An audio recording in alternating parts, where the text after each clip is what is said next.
back to the A's Have It. I'm Angie. And I'm Amantha. And this past month, we read a book by Kate MacIntosh titled The Champagne Letters. Would you like to tell us a little bit about it? Absolutely. So when she was asked about what her book was about, Kate MacIntosh said The Champagne Letters is a dual timeline story. Half of the book is based on the real-life woman, Barb Nicole Clicquot, who founded the premier champagne house, Veuve Clicquot. Veuve means widow in French.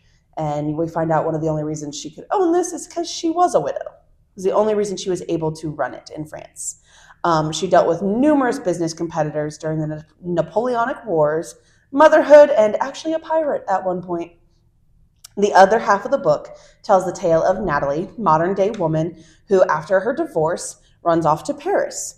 When she's checking into her boutique hotel, there's some confusion, and she actually is mistaken for a widow instead of a divorcee. As a result, she learns about the great champagne widows of France and their struggles. She finds a book of letters from Barb Nicole and uses the advice within to begin her new life. She's going to need the advice because it will turn out not every aspect of her French vacation goes according to plan. As is most of life. Yeah, nothing ever goes according to plan. What does go according to plan? No, nothing. Even when you have it all set up, something always goes awry. So overall, before we get too far into it, what do you think? Thumbs up, thumbs down, in the middle? No, I would give it a thumbs up. So would I. I was kind of surprised at how much I enjoyed it, to be honest with you. It was a little different than what I typically think of a historical fiction novel being. Well, and I don't know, for people who love historical fiction, I think it was a little different. There was, because you did have the modern day dual timeline, so it wasn't necessarily a complete historical fiction where it was just about Barb Nicole Clicquot. Got it.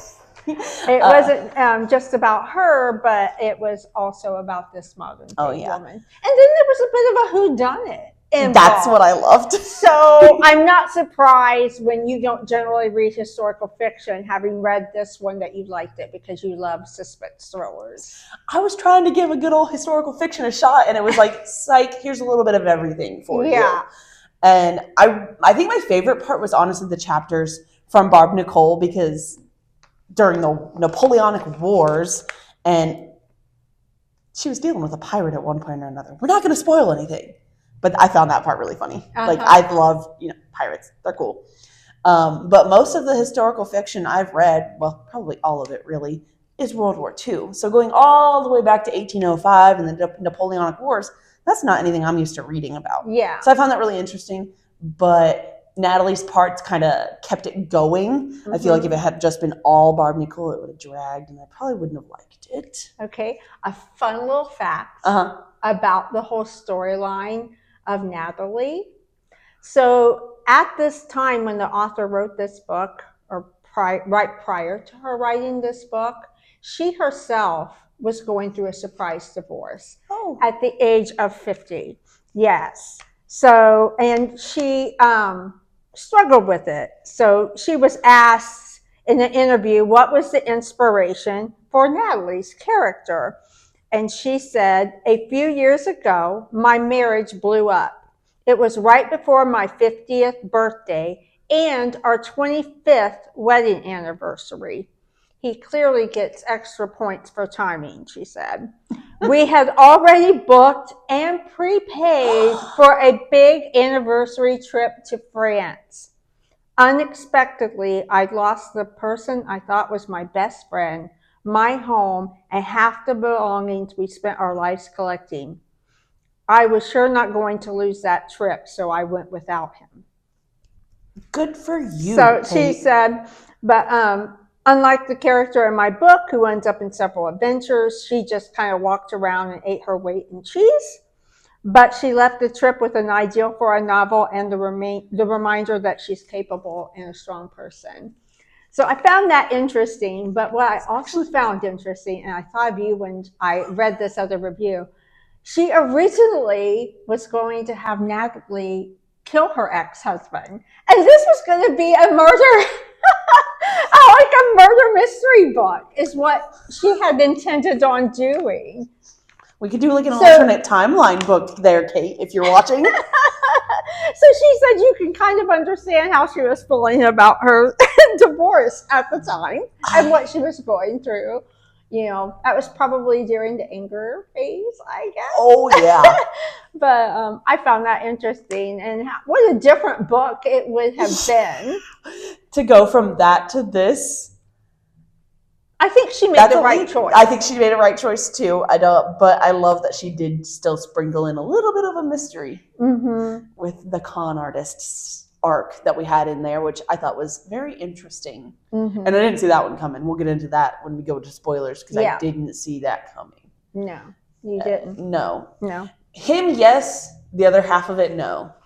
Yeah. We'll get into that. We'll get into that. So we don't want to spoil anything. What did you think of the author, how she went from the different time, like the historical time and then today's time?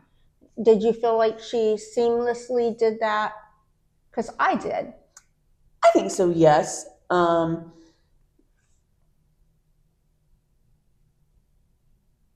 Yes. I'm trying to think of what I want to say. And even like listening to it, that can be even trickier. Because I noticed with the book, when it went to Barb Nicole's portion of the story, it was a letter, because Natalie finds this book of letters, and it helps transform her life and gets her through the tough times of what she's dealing with her divorce. And in doing that, in the reading of the book, when she does the letters, it's very in your face. You can actually tell I'm going to a different character. It can get a little more tricky with the audio version, which is what I did. I listened to it. Did you? I'm assuming you did as well, because we tend to do that. And I thought it was okay. I very well could follow it. One thing that really helped, I'm not sure if maybe your version might have been a little different, I had 2 different voice actors. So the chapters read by Natalie were read by somebody different than the chapters read by Barb Nicole. I don't know that I had that. So like when the chapters switched to Barb Nicole, the narrator, she sounded a little older and had a very heavy French accent. I don't know if it was real or if she was affecting a French accent, but it was a pretty good accent. So it was a little more, my French accent. I took 4 years of French and I still stumble over Veuve Clicquot. Yeah. I said it. You did very good. I've been butchering it the whole time we've been recording. The only reason I know how to say it is because of the audiobook. If we had read these, I would have been like, how do you say that? But that's one thing I love about audiobooks. You never have to guess how to say a character's name. They say it for you. Yes. And if you remember it and practice, you might get it correct in my experience. I've discovered I'm really good with names, but only strange names. So, or like not necessarily strange, but unique names that you wouldn't hear every day. Like I watch a lot of anime, so I'm really good at remembering those names because I like to know how to say them. So I kind of repeat them in my head until I know how to say it. I create my own thing and just go with it. I do that sometimes, yeah, with different, sometimes when I'm reading a book rather than listening to it, yeah, I'll be like, okay, well, I guess I'm just going to go with this. So what did you think of the historical portion of the book, with her staying true to that time period, true to the environment and the things around Natalie and things at that time? I thought it was nifty that we kind of got, like they both went from Paris to the Champagne region. And then after reading, I looked up Madame Clicquot, Barb Nicole, and a lot of what is talked about that she achieves and, just generally her affect, her personality of being such a determined, strong woman that will do whatever she needs to do to make things work and make things okay, especially for herself and her kids. She really was that from all accounts that I could find. And I found it really nifty. She was such an innovative woman. And so there were 2 major things I found that she did for the wine and champagne industry. The first one is mentioned in the book, and it's actually a process that they come to call riddling. Yeah, you looked that up too.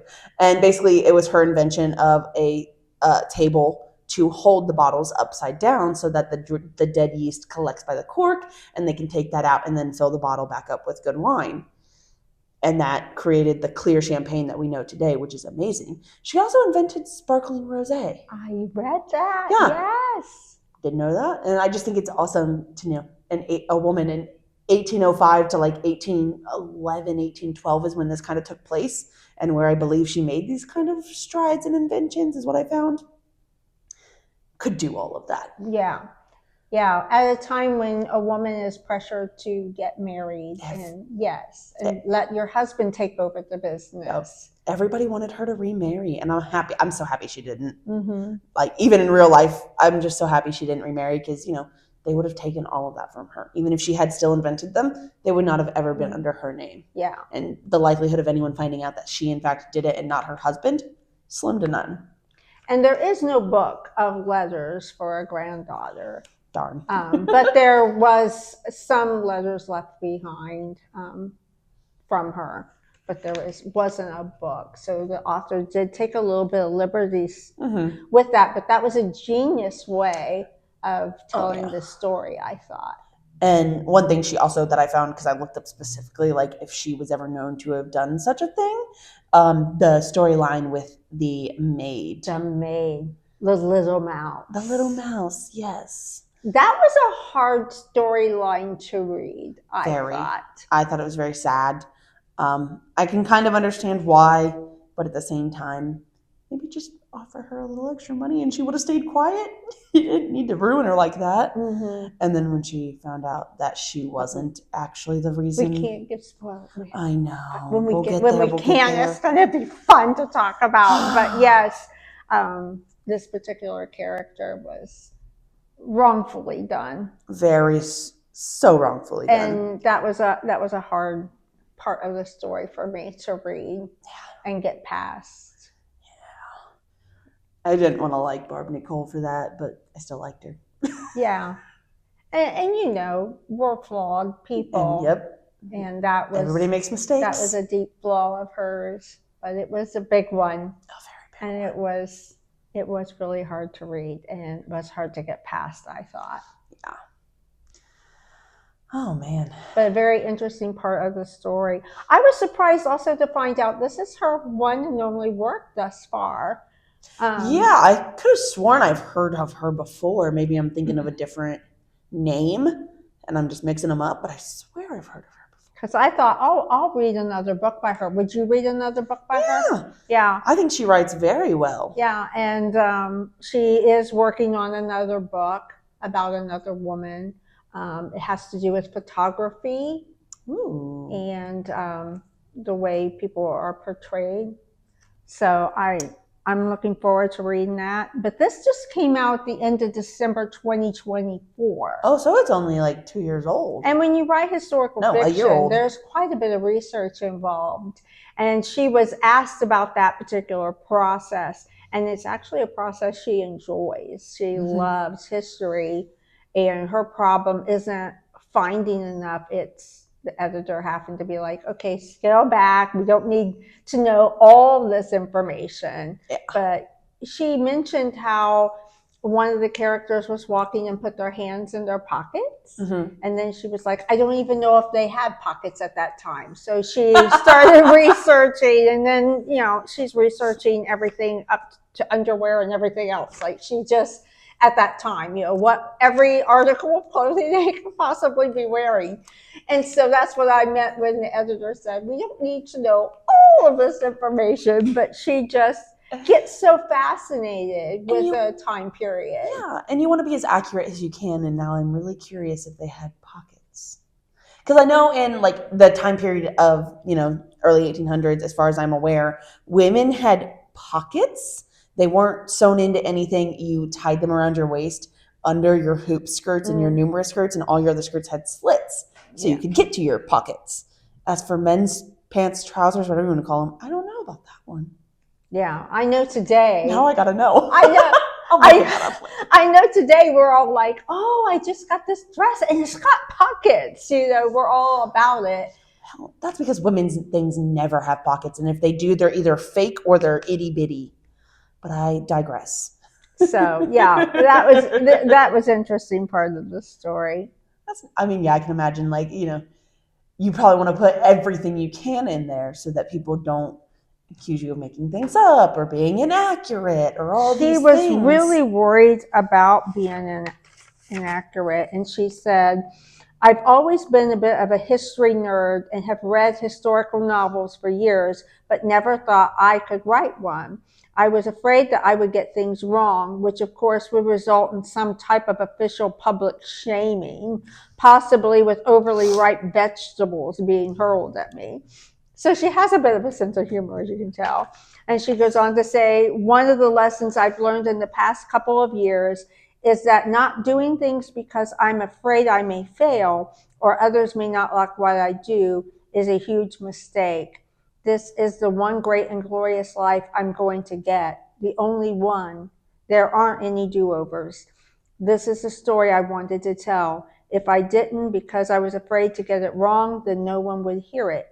I did the best I could with the research, and if I discover that I made mistakes, let's just go ahead and say I almost certainly did somewhere, then I'll apologize and keep moving forward. So she has a fabulous attitude. Yeah, because that's all you can do. Like, you can just do your best. Everybody makes mistakes. Mm-hmm. We are all humans. So if you do, all you can do is apologize or remedy it in any way you can. Obviously, I mean, you can't reprint 1,000 books, thousands upon thousands, but, apologize and move forward. Yeah. It's not the end of the world for a mistake. Yeah, you can, just in the little bit of interviews that I watched with her and her talking about the divorce and what she went through in this big life-changing thing at the age of 50, you can tell she's really took those lessons and grown from them. I cannot even imagine after 25, I've only been alive for 26 years. I can't imagine somebody. Oh, you're a baby. I cannot imagine this person that's supposed to, like she said, your best friend in your home, leaving you after 25 years. Yeah. That's right before your anniversary when you paid for a trip to France, no less. I'm glad she went ahead and went on her own. Yeah. But it was already prepaid for everything. So, yeah. And as much as that was probably fun, I can imagine that probably kind of stung a little bit. Oh, of course it did. To realize, you planned for this and you paid for this together and you're here alone. Yeah. And what if you had like a honeymoon suite and stuff? I don't know. I feel like I'd call ahead and be like, hey, we need to change a few things. I'm coming alone. So, I need lots of Veuve Clicquot, please. Which is kind of pricey. Yeah. Have you ever had any? No, I have not. I'm not a huge wine drinker, let alone, I don't like sparkling things. Yeah. So I'm not really a champagne person. Yeah, but I Googled it to see, how much would one of those be? They're quite pricey. So. I don't think I didn't Google that, but I kind of assumed it'd be pricey. Yeah, they were, and some were as low as like 60, but then there was some that were older and they were up 4,000, and but same with wine, I guess. It depends on year and all that. It's nothing I really know anything much about, but nope. I love that they also talked about her labeling, how she was the one that created this yellow label, and they weren't really. And she chose the bottle, and she chose the type of corks that go in the bottles. And they didn't stamp the corks and things of that at that time, and that was something that she was known for. So, nifty. Yeah, very nice. All right. Do we want to go into our spoilers section? You know it. Yeah. Yeah. All righty. There was a lot of them with this book. Yeah, there are. So if you haven't read the book yet, now's the time to pause, come back and join us later for the rest of the video. Oh, man, where do I start with this one? I know. So we talked a little bit about Little Mouse. Oh, goodness gracious. Yeah, let's go over that storyline. So essentially, the book opens with... Obviously, it starts with Natalie, if I remember correctly, and then it goes to Barb, or was it the other way around? Well, it talks about a prologue in it, and she mentions how she doesn't want a man to tell her story because he won't tell it correctly. Yes. So that's how it starts. But the first bit you get really from Barb Nicole is her finding her husband dead. Right. And she finds a bottle of poison because it's alluded to that he committed suicide. And back then you couldn't be buried in the church if you killed yourself. So she hid that and let them all think it was fever. There was only one person that could have contradicted her statement of it being fever, and that was Little Mouse, the maid. Oh boy, and what she does. That makes me so mad, because you didn't need to do that. Rather than just trying to maybe, I don't know, pay her off a little bit, because she was like, if I give her money, she's just going to want more and more and more. And that I can see where she would think that, because that does often happen. But for all she knew, the guy that she paid to ruin this girl's life could have done the same thing. Yeah, and I wondered that too. He could have come back and been like, if you don't give me more money, I'm going to tell everyone what you did and why you did it. Yeah. So, yeah, like she paid this man to ruin this girl's life. And honestly, she let him do it in any way possible. And he took the easiest route, which was to get her pregnant while she was unwed and ruined her life that way. And then the only redemption came from Barb Nicole taking in the boy for Little Mouse. Yes. Yeah. And she did make sure he had means and a good life as much as he could without his mother. Yes. And then Little Mouse ends up getting into prostitution and dying of syphilis. And it was a heartbreaking storyline. And you find out, of course, she wasn't the one who did it after all. It was her father-in-law. Oh, yeah. Oh, my God. Who had spoke to a priest. And he didn't even, like, straight up try to say something about him, like, oh, he committed suicide. No, he just said that he had, suspicions. And when he had his son at that time had dark thoughts and stuff every once in a while. So he was kind of talking about that, and the priest was like, oh. The priest kind of jumped there. Yeah. But, I mean, he wasn't wrong. So I guess he was following his gut on that one. But, yeah, that whole storyline was really hard for me to read. Yeah. Because she was done so unfairly. I'm just glad the little boy had a decent life, and they taught him a trade as far as we're aware. And in the book, and after the book ends and all that, supposedly, he grew up on the Clico vineyard, I guess you could call it, and I'm sure they taught him a trade, and he got a job, and hopefully he had a good life, even though he's not real. In my mind, he had a very good life.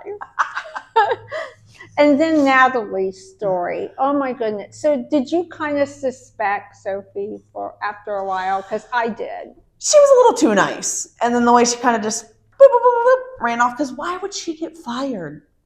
Well, for me, the first thing that was kind of a red flag was the phone. Yeah. When she didn't want her to call the police about the phone, I'm like, why? And her excuse wasn't extremely valid to me. But then she started acting more like a friend. And I thought, oh, well, I guess I was wrong about that.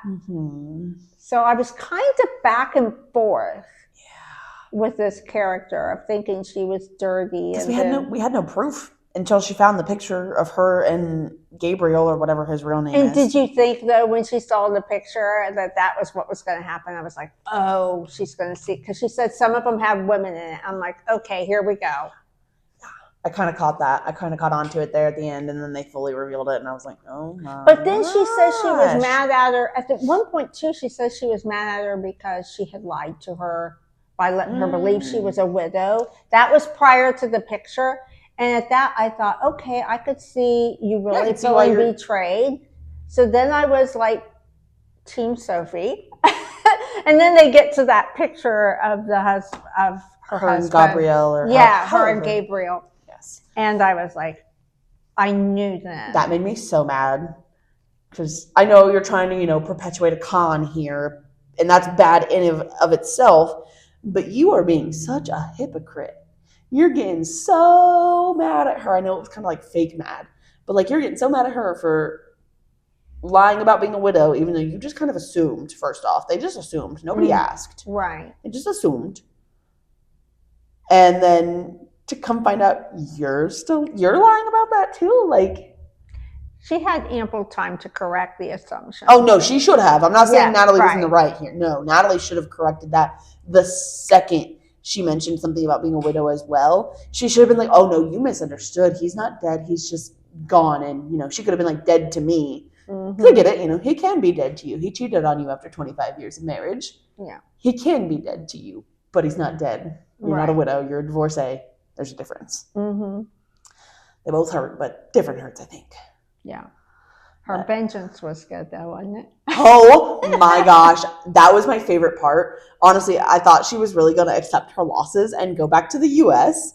And when she kept going with it, I was like, yes, keep going, keep going, keep going. And she finally found, and oh, God, the little trick to get him out so she could go talk to Sophie was hilarious. She played them so good. She conned the con artists. And I loved it. Did you like Gabriel? I did at first. I didn't.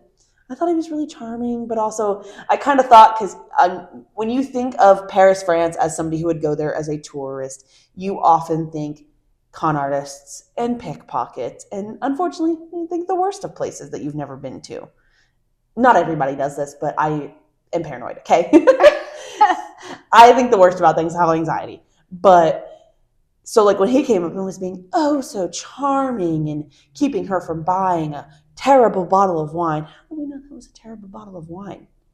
Could have been a really great bottle of wine, and he was just kind of inserting himself in there. You can kind of tell he's a little bit of a shady character, but I still liked him. He just seemed like a player to me.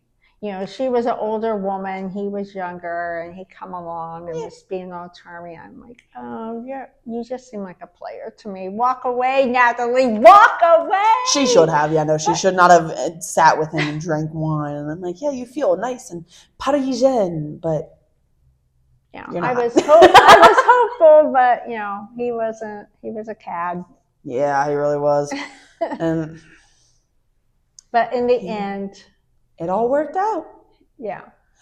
I was a little kind of salty about the ending for Natalie, because it ended so well for Barb Nicole. She got the war with France and Russia ended, and she was able to save her 10,000 bottles that they had made in 1811 that they walled up forever before the Russians got there, which was really sneaky and smart of her. Loved that.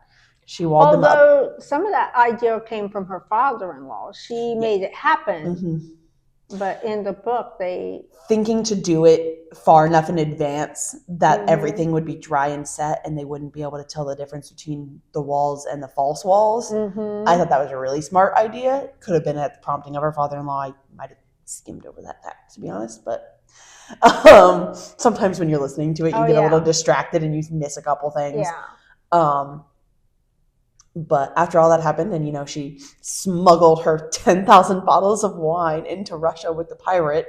Well, the pirate, he wasn't fully a pirate, but she had a happy ending. She went on, and as we all know, she went on to become the biggest female, I guess you'd call her a vintner, of the time. She's huge. Everybody knows who she is. But for Natalie, she just kind of went back to the U.S. and bloop, went back to her life. What did she go do? They mentioned numerous times, Sophie mentioned, you don't have a dream. Quit trying to latch onto mine. What was hers? She didn't come up with a dream. What is she going to go do? Go work for the insurance businesses more? Oh, yeah. They didn't really say what Yeah, they kind of didn't really, But I had a sense that whatever it is, she's going to be okay. Yeah, she will be fine. And I'm glad she made up with her best friend, because that kind of made me mad. She did not need to go off on her friend like that. But Molly. Yeah. I get Molly was being overbearing, but you could have just said, because she didn't say anything at all leading up to the blowout to be like, hey, you're being a bit much. Can we maybe scale it back? I'm a fully grown woman. She didn't even try to get her to chill out a little bit. She just immediately went off the handle at Molly. Yeah. And I don't think Molly deserved that. She was being a good friend, and she was right. Yeah, and I felt like Natalie probably really leaned on Molly all the time. And so Molly expected that kind of relationship. Especially through the divorce. Yeah, and then Natalie kind of just dropped her. Yeah. I don't need this anymore, which is fine, but you have to have that conversation. Thank you for helping me get through all of that. I'm doing much better. I don't need you to call me every day, or I won't be calling you every day. I'm sorry. I did it so much, but I'm doing better. You have that conversation. Otherwise, they're just doing what a good friend does and continuing to check up on you and make sure you're okay when you're flitting around a foreign country with a man you barely know. Yeah. And plot twist, Molly was right. He conned you out of thousands of dollars that you almost didn't get back. She got lucky finding that picture. She absolutely did. And things did go well for Barb Nicole, but now the little mouse did always haunt her. Mm-hmm. And she ended up doing something with a school at the end for children. Oh, yes. Yeah. Yes, I remember that. Yeah. So supporting that or paying for that, something of that nature. I think she paid for it, sponsored it. Yeah.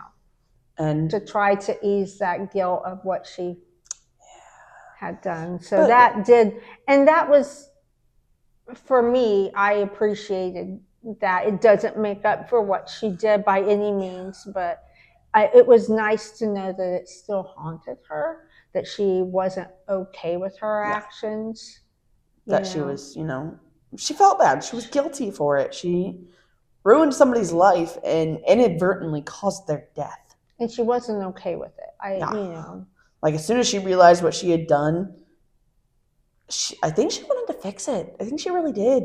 I think the reason, this is just a gut feeling of mine because I didn't say anything about it in the book that I remember, but, like, I feel like she definitely had, feelers out. Like, if you see her, like, let me know, because she knows a lot of people. Mm-hmm. She knew so many people. And she did try to find, I think she tried to find her so that she could probably try to bring her back under her wing and be like, hey, I'm sorry, I was wrong. Yeah. But she was too late. Mm-hmm. Yeah. That was sad.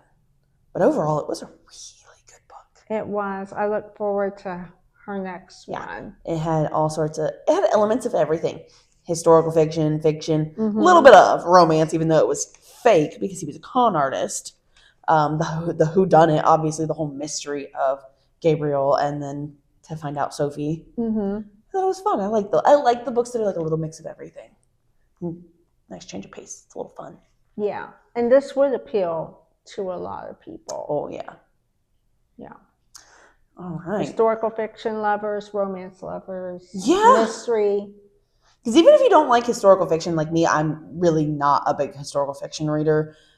I truly enjoyed this. There's not a lot of historical fiction. It kind of breaks up the monotony of Natalie running around France, because if that wasn't there, the story for Natalie would still be there, and it would be a good story.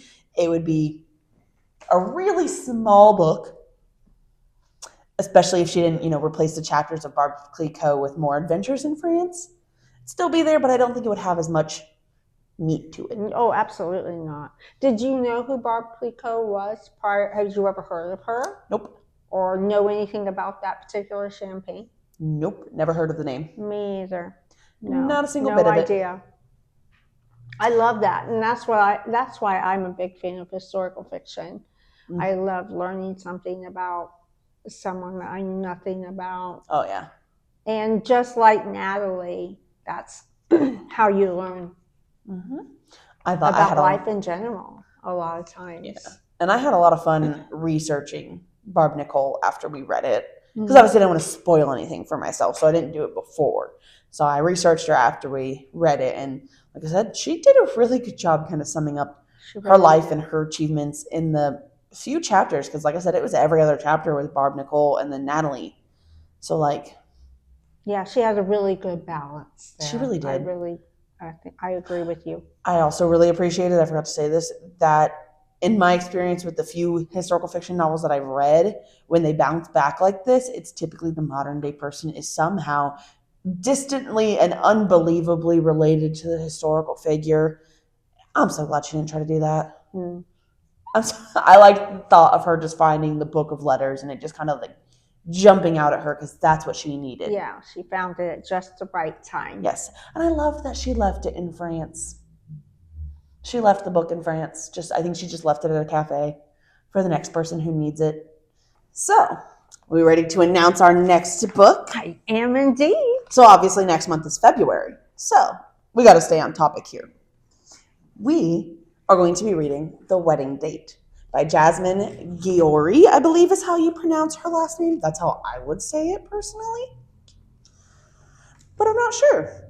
So this book is going to follow It's like a fake wedding date situation. They run into each other, they meet for the first time, and they decide she'll be his fake date to a wedding he has to go to. I'm kind of excited. I don't think I've ever read just a simple romance. And they don't typically jump out at me. But this one I've been kind of wanting to read. And it is also by an African-American author, as February is Black History Month. So I think that's a double whammy and very exciting. Yeah, should be good. My favorite thing. Do you know anything about this book or this author? Nothing about the book or the author, but I had a good giggle.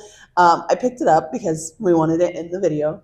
And I read the first page. And in the first 2 sentences, she mentions having a bottle of Veuve Clicquot. Oh my goodness.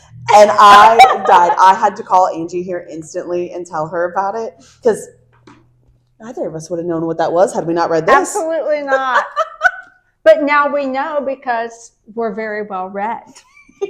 That we are. So, next month we're reading a lovely little romance, The Wedding Date. I'm very excited, so be sure to join us. Absolutely. Until next month, Happy New Year to you all, and may the year ahead be a story worth telling.